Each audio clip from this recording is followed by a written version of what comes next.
Thomas was hurrying along his branch line when suddenly there was cause for alarm. Somebody had pulled the emergency cable, and the guard put the brakes on his coaches. Thomas, stop! It must be an emergency!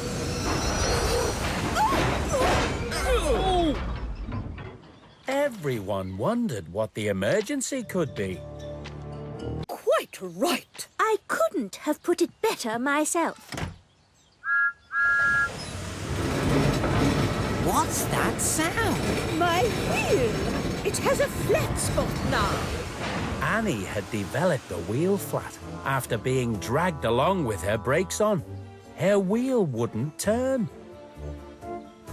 So all the passengers had to squeeze into one coach, and Annie had to be uncoupled and left behind. Don't worry, Annie. Thomas will come back soon. And we'll have your wheel fixed in no time.